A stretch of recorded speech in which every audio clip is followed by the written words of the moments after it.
Bonjour, on se retrouve aujourd'hui pour une vidéo sur l'évolution des dangers lors de la dilution. Donc la dilution, vous connaissez, vous avez tous déjà fait une dilution, vous avez tous déjà dilué du sirop de fraise, de menthe avec de l'eau. Donc le sirop, c'est quelque chose qui contient déjà de l'eau et on rajoute de l'eau pour diluer le goût.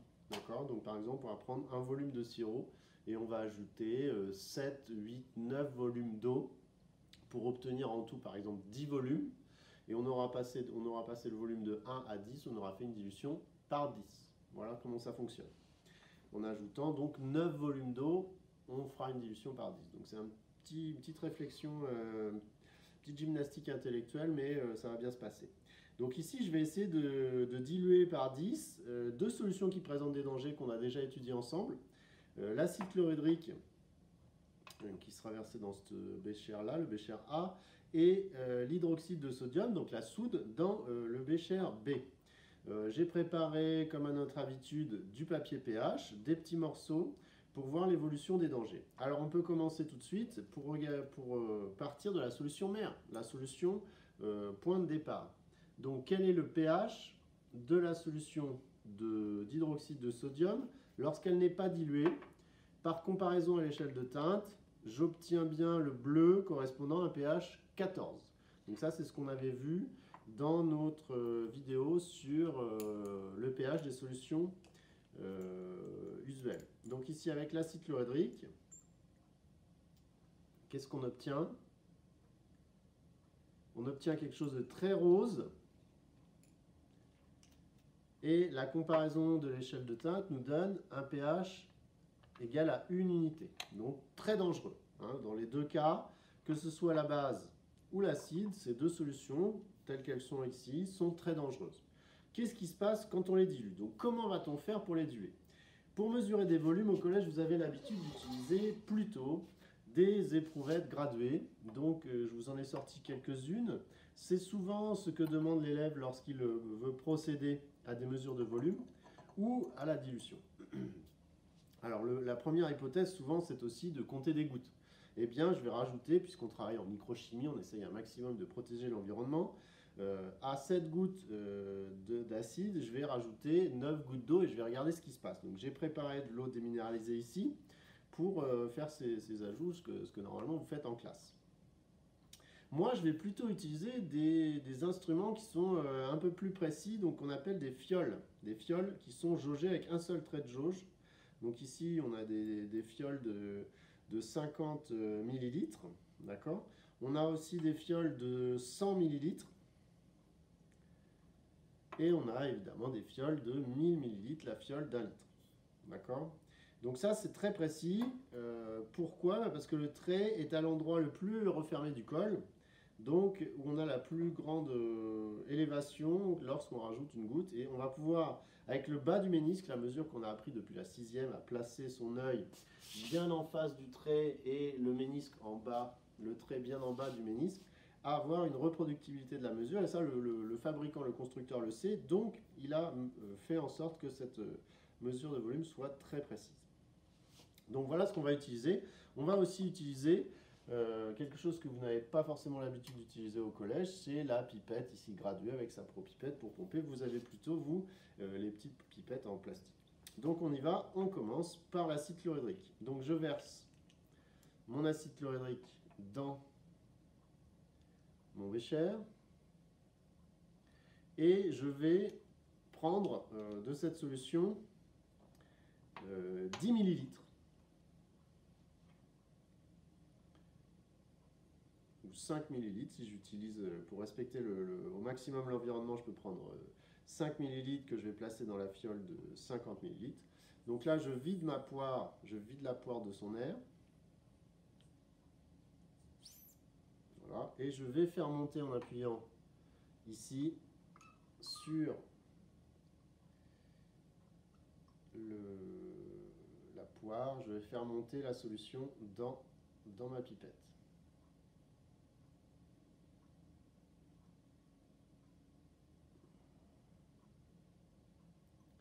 Donc je dépasse le trait volontairement et je vais pouvoir, en plaçant la pipette exactement en face de mes yeux, redescendre au volume voulu. Donc ici, on avait décidé de mettre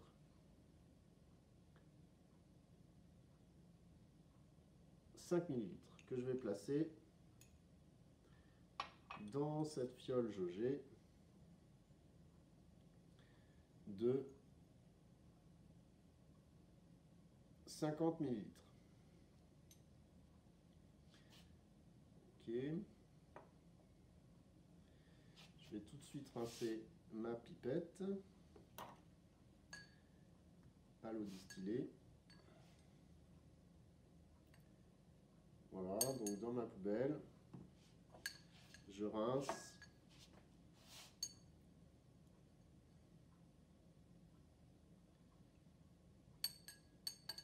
Pour la suite de l'expérience.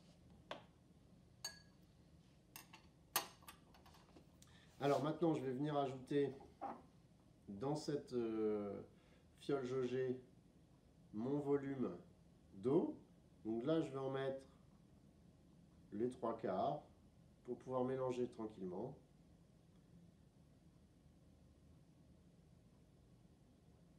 Voilà. Donc ici, j'ai pas de bouchon,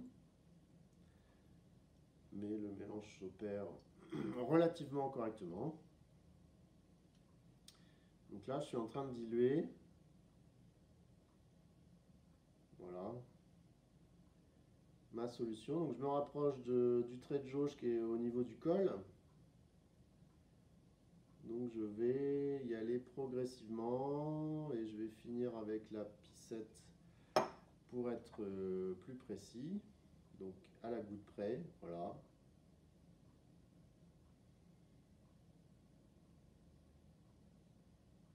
Et je place exactement le ménisque en bas du trait de jauge. Parfait. Nous y sommes, nous avons fait la première dilution de cette solution. D'accord ? On va pouvoir prendre une goutte de cette solution.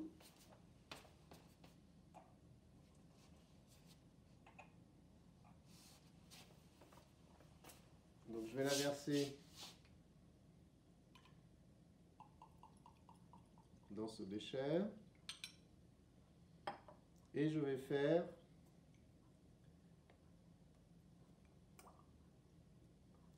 la mesure du pH.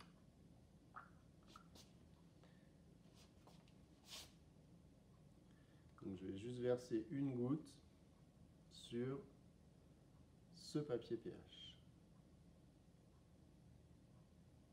Donc là, l'évolution des dangers, elle n'est pas très claire pour l'instant, hein. Donc là, on est toujours dans le rouge, assez intense. On va procéder de nouveau à la dilution. Alors comment faire? On pourrait reprendre le même volume d'acide chlorhydrique et cette fois-ci l'ajouter dans une fiole jaugée plus importante. Moi, je ne choisis pas cette technique, même si... alors, je vais plutôt prendre finalement 10 ml de ma solution déjà diluée. Alors, je sais que je fais une erreur, hein, c'est-à-dire que lors de ma première dilution, j'ai certainement commis des erreurs, notamment des erreurs de mesure au niveau du trait, etc. Et qu'ainsi je colporte mes erreurs, c'est-à-dire que je vais les multiplier finalement.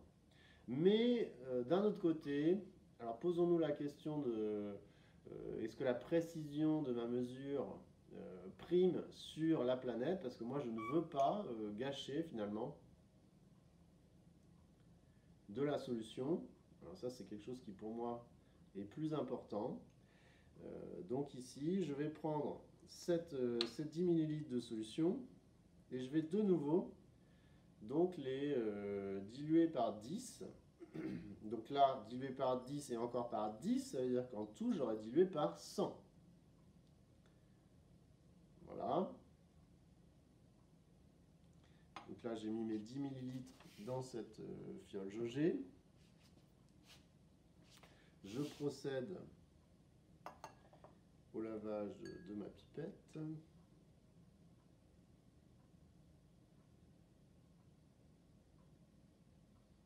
Voilà.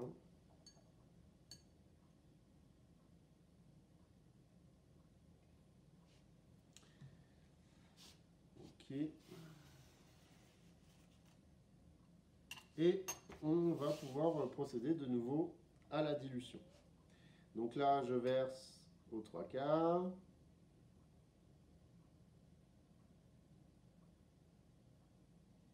J'agite.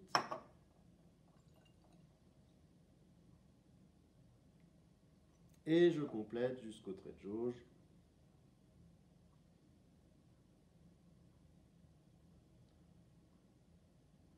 Avec le trait bien en face des yeux. Je termine avec la ficelle de précision, à la goutte près.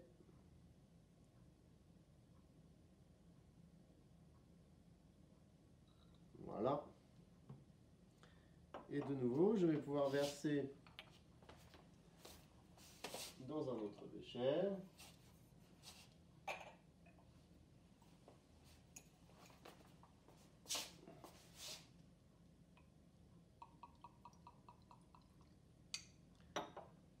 Pour venir tester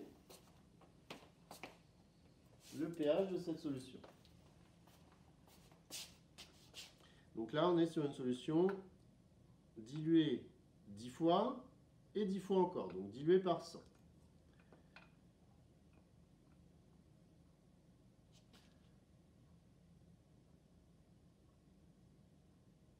On est encore franchement dans le rose, mais un petit peu moins tout de même. Donc on peut continuer.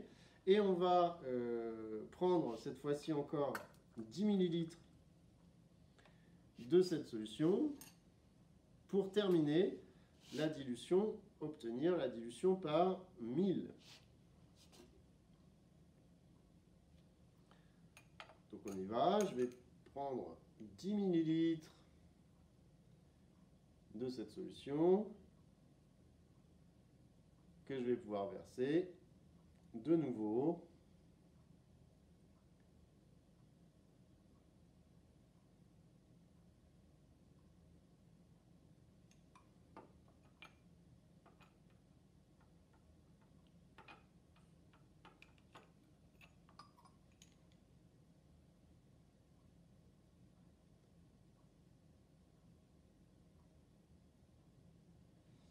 Dans une fiole jaugée de 100 ml.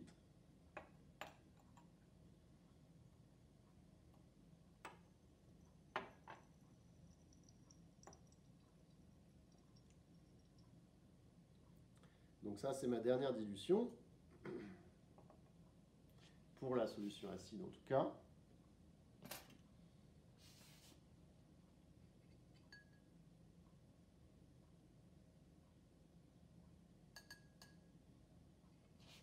Je fais ma vaisselle, comme à chaque fois. Je rince ma pipette. Et je vais venir ajouter, dans cette fiole jaugée, les 3/4 aux 3/4 pour pouvoir agiter de l'eau déminéralisée, de l'eau distillée. Je procède à l'agitation. Et je complète jusqu'au trait de jauge.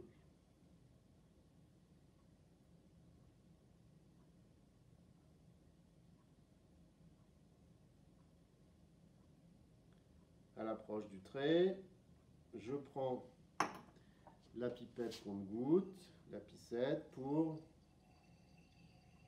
avoir davantage de précision sur mon remplissage et mon ajustement au trait de jauge. Voilà.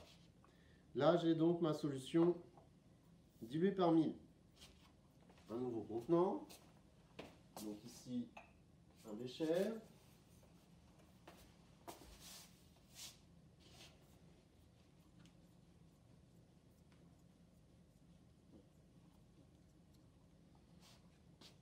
Dans lequel je vais venir verser ma solution. Je vais en profiter pour rincer mes pipettes.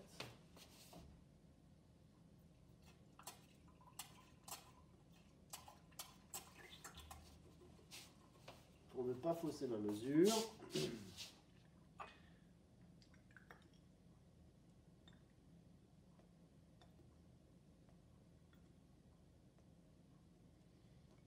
Voilà.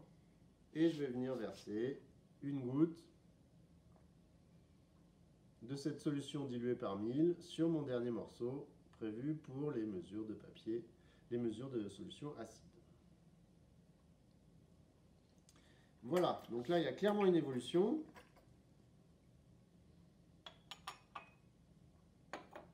Entre la solution mère, qui était la solution, pardon, c'est celle-ci, d'acide chlorhydrique. Donc on avait une mesure très acide, et puis on voit que la couleur, donc on voit qu'ici on a atteint pH 4, donc à chaque dilution finalement on a fait un bond en arrière vers le pH neutre, on a évolué d'une unité vers le pH neutre. Alors on pourrait faire de même avec la solution d'hydroxyde de sodium, sauf que je m'aperçois que 14, 13, 12, c'est pas très précis. Donc ce que je vous propose, c'est que directement, pour l'hydroxyde de sodium, je vais procéder à la dilution par 1000 et on va voir ce que ça donne. Donc ici, ce que je vais faire, c'est que je vais prélever tout de suite 10 ml de cette solution d'hydroxyde de sodium et je vais diluer par 1000 directement grâce à la fiole d'1 litre. D'accord ? Comme ça, on va voir les deux techniques finalement. Alors, on aurait pu faire une mesure beaucoup plus précise avec une sonde pH métrique. Alors, la sonde pH métrique au collège, elle n'est pas forcément utilisée.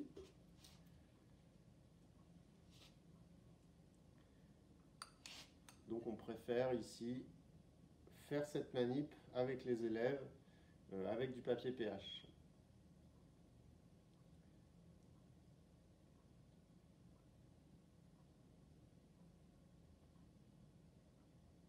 Voilà, donc là j'ai mes 10 ml de solution que je mets directement dans mon volume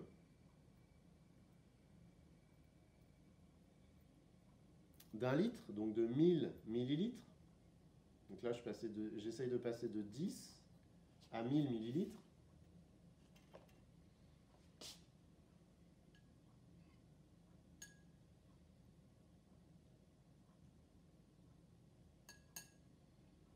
Voilà ma petite vaisselle. Ici, alors on voit que je vais devoir en mettre pas mal hein, de l'eau distillée.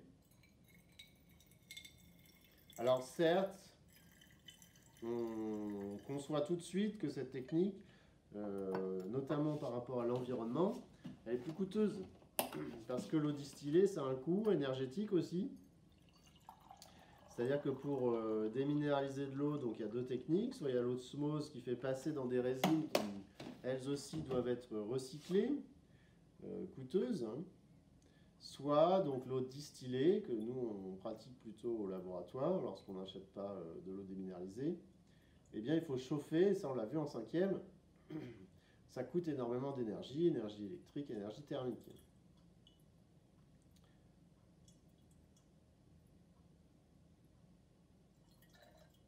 Donc là c'est un peu long. Je continue. J'ai pas encore atteint les 3/4, hein, donc je vais pas encore forcément agiter, même si je peux très bien le faire.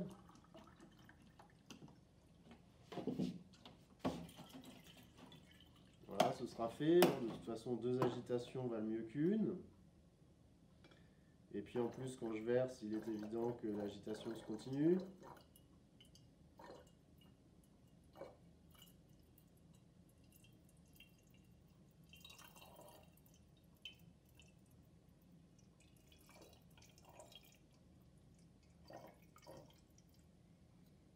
Voilà, on y est presque.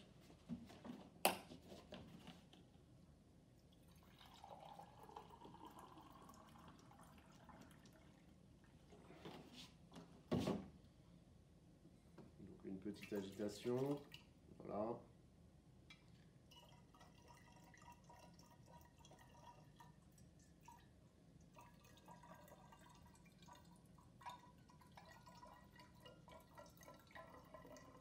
je m'approche du col. Donc je vais bientôt m'arrêter pour changer pour ma pissette. Et arriver bien au niveau des yeux avec mon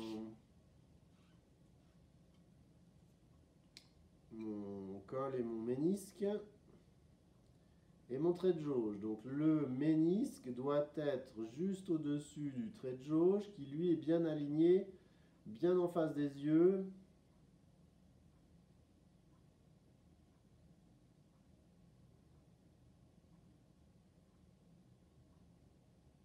Bien à l'horizontale.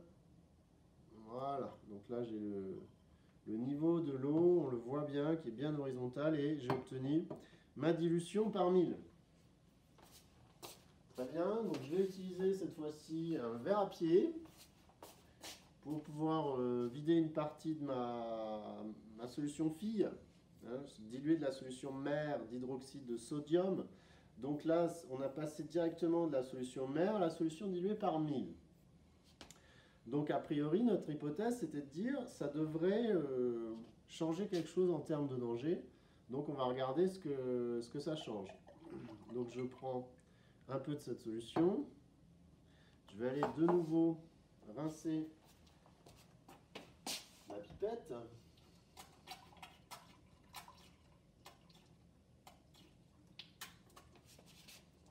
Pour éviter tout simplement les pollutions. Et alors je vais remplir ma pipette de cette solution diluée par 1000. Et je vais venir prélever quelques gouttes, suffisent, une goutte, pour regarder l'évolution des dangers. Alors on est quand même sur quelque chose d'encore assez bleu-vert. Donc on est plus sur du 10. Donc on voit qu'on a fait un bond dilué par 10, donc 14, 13, 12, 11. Donc on est là, quoi. Sauf que vous le voyez, c'est ce que je vous disais tout à l'heure, c'est pas très précis. Donc, parce qu'on n'a pas forcément, alors c'est le problème des échelles de teinte. Donc là, pour avoir une mesure plus précise, il faudrait faire la mesure au pH mètre. Voilà, merci de m'avoir suivi. Et puis, je vous laisse conclure sur l'évolution des dangers lors de la dilution par 10, par 100, par 1000 de solutions dangereuses concentrées que sont l'acide chlorhydrique et l'hydroxyde de sodium. Merci, au revoir.